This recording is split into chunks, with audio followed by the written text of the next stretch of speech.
పద్మశాలీలందరూ కూడా సంఘటితంగా తమ సమస్యల పరిష్కారానికి ముందుకు రావాలని ఎమ్మెల్సీ ఎల్ రమణ పిలుపునిచ్చారు.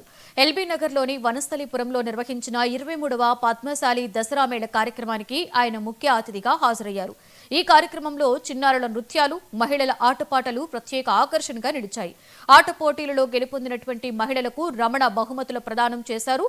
పద్మశాలీల సామాజిక ఆర్థిక అభివృద్ధికి కృషి చేస్తానని ఆయన హామీ ఇచ్చారు. రాబోయే స్థానిక సంస్థల ఎన్నికలలో పద్మశాలీలు రాణించాలని పిలుపునిచ్చారు. 23 సంవత్సరాలుగా దీన్ని విజయవంతంగా నిర్వహిస్తూ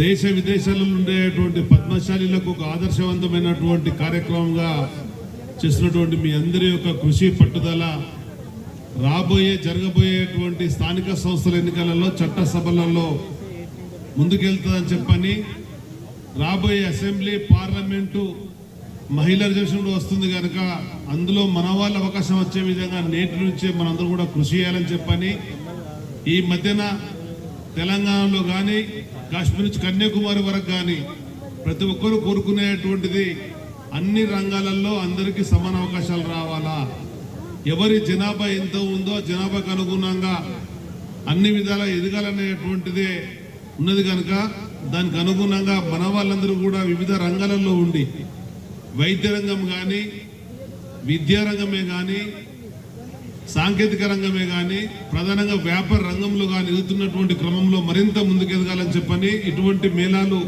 అది దోహదపడతాయని చెప్పని